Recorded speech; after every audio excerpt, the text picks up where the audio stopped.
আমাদের লখনৌ ভ্রমণের দ্বিতীয় পর্বে আপনাদের সবাইকে স্বাগত। যারা প্রথম পর্বের প্রতিবেদনটি দেখেননি তাদের একবার প্রথম পর্বের ভিডিওটি দেখার অনুরোধ রইল। প্রথম দিন আমরা দেখেছি বড়া ইমামবাড়া, ছোটা ইমামবাড়া, ঘণ্টিঘর, রুমি দরওয়াজা, সাতখণ্ড, পিকচার গ্যালারি, জামা মসজিদ ইত্যাদি নানা ঐতিহাসিক নিদর্শন এবং গেছি বিখ্যাত কিছু রেস্টুরেন্টে। দ্বিতীয় দিন সকালে বেড়াতে যাওয়ার আগে ব্রেকফাস্ট করতে এলাম। আমাদের সকালবেলা কমপ্লিমেন্টারি ব্রেকফাস্ট ছিল, সেটা বুফে সিস্টেমে। তো আমরা সেটা নিলাম। এখানে নর্মাল ব্রেড আছে, পুরি আছে, তাছাড়া তরকারি আছে, বড়া আছে, আর এখানে ক্ষীর জাতীয় একটা জিনিস রয়েছে, প্লাস কফি, দুধ চা আছে, আর জল নেওয়া। ব্রেকফাস্ট করে একটা টোটো ধরে আমরা বেরিয়ে পড়লাম। প্রথমে আমরা যাব রেসিডেন্সিতে। টোটো ভাড়া পড়েছিল 40 টাকা পার হেড। এখানে টিকিট কেটে ভেতরে প্রবেশ করতে হয়। প্রবেশ মূল্য ইন্ডিয়ানদের জন্য 25 টাকা আর ফরেনারদের জন্য 300 টাকা। রেসিডেন্সি হচ্ছে ভারতে ইংরেজদের বিরুদ্ধে ভারতীয়দের বিদ্রোহের প্রথম নিদর্শন। এই কমপ্লেক্সটি তৈরি শুরু হয় 1775 খ্রিস্টাব্দে নবাব আসাদউদ্দৌলার সময়ে এবং নবাব সাদাত আলী খানের সময়ে এর মেন বিল্ডিং তৈরির কাজ শেষ হয়। ইংরেজদের বসবাসদের জন্য এই কমপ্লেক্সটি তৈরি করা হয়। নবাব সাদাত আলী খান লখনৌতে মোতায়েন ব্রিটিশ ফৌজের ক্যাপ্টেন জন বেইলি সাহেবের সম্মানার্থে বেইলি গেটও তৈরি করেন।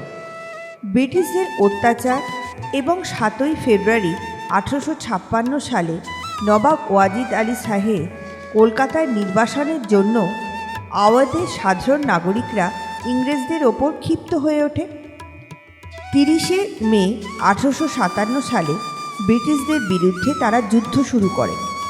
সেই সময় এই ব্যাঙ্কোয়েট হলকে হসপিটালে রূপান্তরিত করা হয়।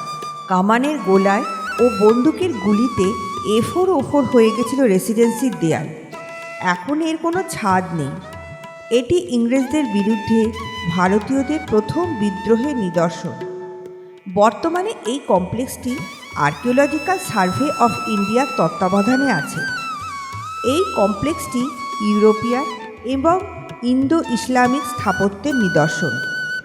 সম্পূর্ণ কমপ্লেক্সটি 33 একর জমির ওপর তৈরি।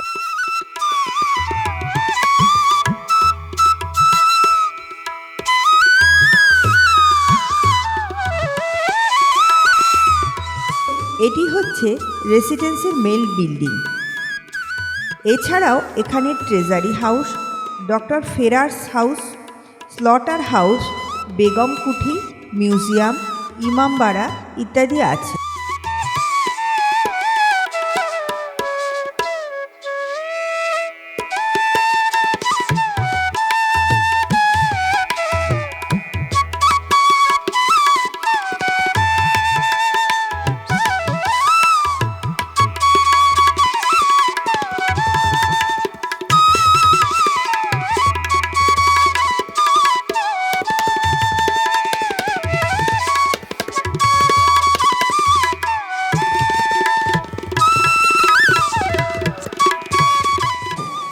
সমগ্র চত্বরটি ভালোভাবে দেখতে কম বেশি 2 ঘন্টা সময় লাগবে।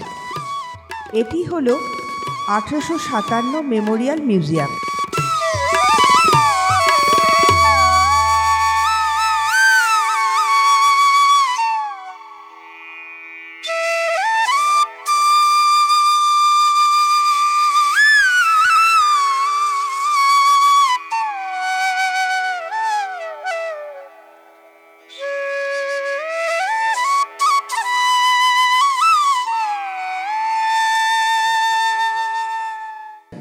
এর ভেতরেই আছে মসজিদ এবং ইমামবাড়া। রেসিডেন্সি ঘুরতে কিন্তু খুব ভালো লাগে। আশেপাশে আমরা ময়ূর দেখতে পাচ্ছি, তারপরে অনেক টিয়া পাখি রয়েছে, প্লাস রেসিডেন্সির যে ধ্বংসাবশেষটা রয়েছে সেটা তো রয়েইছে, আর ওয়েদারটা খুব সুন্দর থাকে।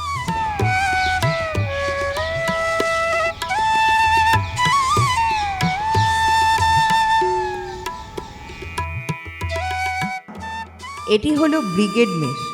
1857 সালে বিদ্রোহের সময় এই ভবনটিকে ব্রিটিশ রেজিমেন্ট এবং নেটিভ ফোর্সের জন্য মেসে রূপান্তরিত করা হয়েছিল। এই কমপ্লেক্সটি প্রথমে দ্বিতল থাকলেও বর্তমানে এটি ছাদবিহীন একতলা বিল্ডিংয়ের সমাহার। পৌঁছে গেলাম মার্টিনিয়ার্স পোস্ট। কথিত আছে এটি শাহ বিহারীলাল নামক এক ব্যাংকারের সম্পত্তি ছিল। পৌঁছে গেলাম অ্যান্ডারসন পোস্টে। ঘুরতে ঘুরতে হারিয়ে যাচ্ছিলাম কোন সুদূর অতীতে।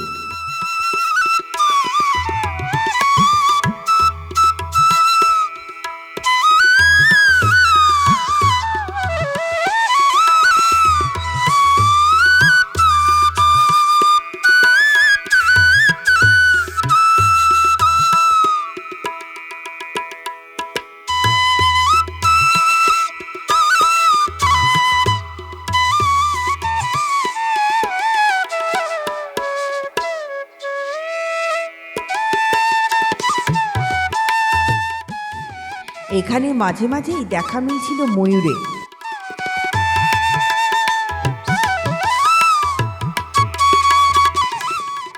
রেসিডেন্সি দেখে চলে এলাম জেনারেল ওয়ালি কোঠি দেখতে। গোমতী নদীর ডান পারে অবস্থিত এই ভবনটি তৈরি হয়েছিল নবাব সাদাত আলী খানের রাজত্বে। এই প্যালেসটি তৈরি হয়েছিল কমান্ডার ইন চিফ বা জেনারেলের বসবাসের জন্য। এই ভবনটি 1857 সালের বিদ্রোহের সময় খুবই ক্ষতিগ্রস্ত হয়। এখন এই ভবনটি আর্কিওলজিক্যাল ইন্ডিয়ার তত্ত্বাবধানে আছে।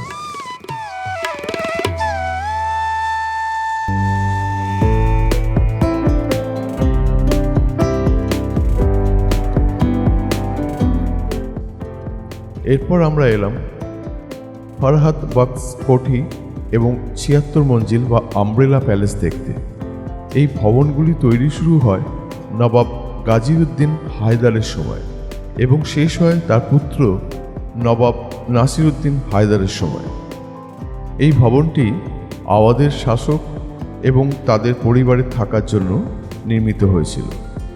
1857 সালের বিদ্রোহের সময় এই ভবনটি বিদ্রোহীদের একটি শক্ত ঘাঁটিতে রূপান্তরিত হয়েছিল। 1950 সাল থেকে এটিতে সেন্ট্রাল ডাক রিসার্চ ইনস্টিটিউট হিসাবে কাজ চলত। বর্তমানে এটি ফাঁকা অবস্থায় আছে। এবার আমরা এলাম কাইজার বার্গ সার্কেলে। এটি একটি 5 মাথার মোড়।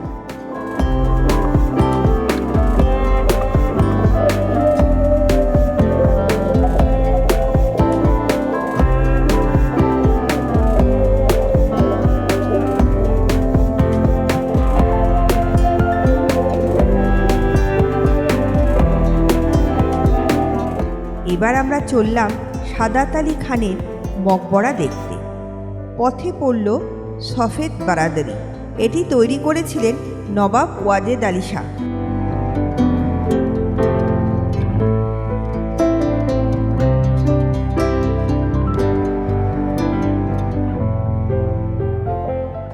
পৌঁছে গেলাম সাদাত আলী খানের মকবরা। এখানে আওয়াদের পঞ্চম নবাব সাদাত আলী খান এবং তার পত্নীর মুর্শিদ জাদির সমাধি আছে। এর দেওয়াল লাখারি ব্রিক্স এবং মেঝে স্যান্ডস্টোন দ্বারা নির্মিত।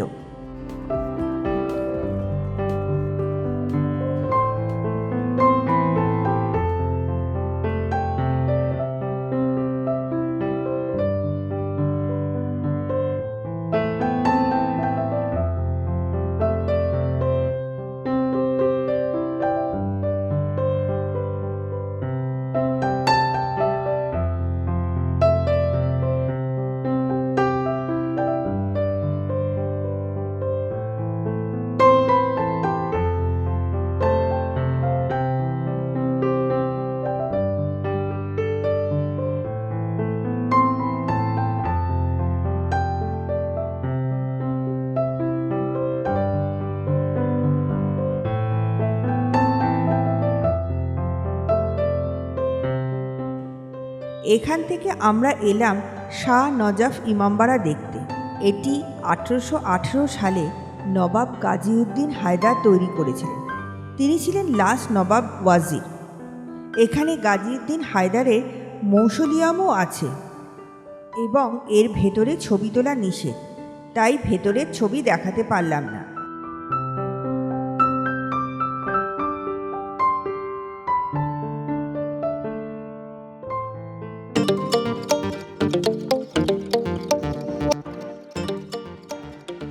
এবার চলে এলাম আমিনাবাদ মার্কেটে কেনাকাটা করতে। এখানে লখনৌয়ের বিখ্যাত আতর, জুয়েলারি, চিকনের কাজের আইটেম ইত্যাদি কেনা যায়।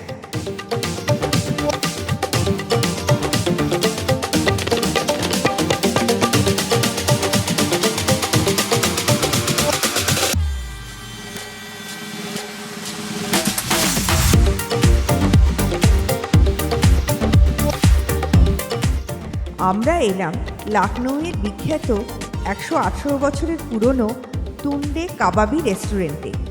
এর গালৌটি কাবাব কিন্তু অসাধারণ।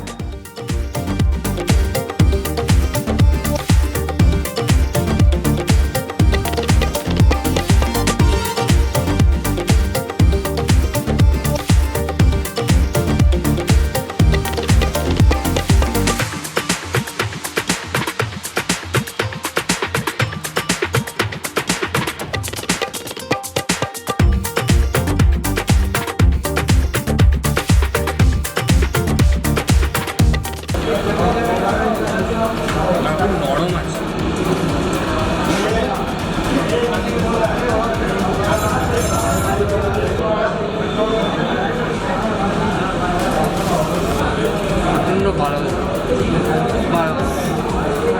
মুখের মধ্যে গলে যায় না।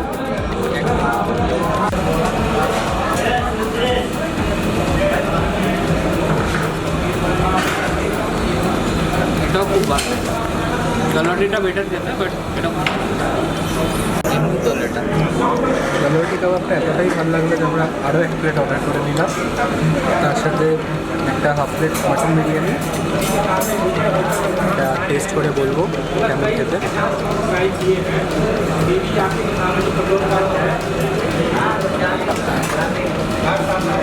একটু মিষ্টি ভাব আছে, ভালো, খুব সফট। আর মাটনটা খুব নরম, তুলোর মতো। একটা মামার বিরিয়ানির এরপর মেট্রো চেপে ফিরে এলাম হোটেলে। আজ এ পর্যন্তই। পরের দিন আমরা যাব নবাব ওয়াজির আলী শাহের জু দেখতে।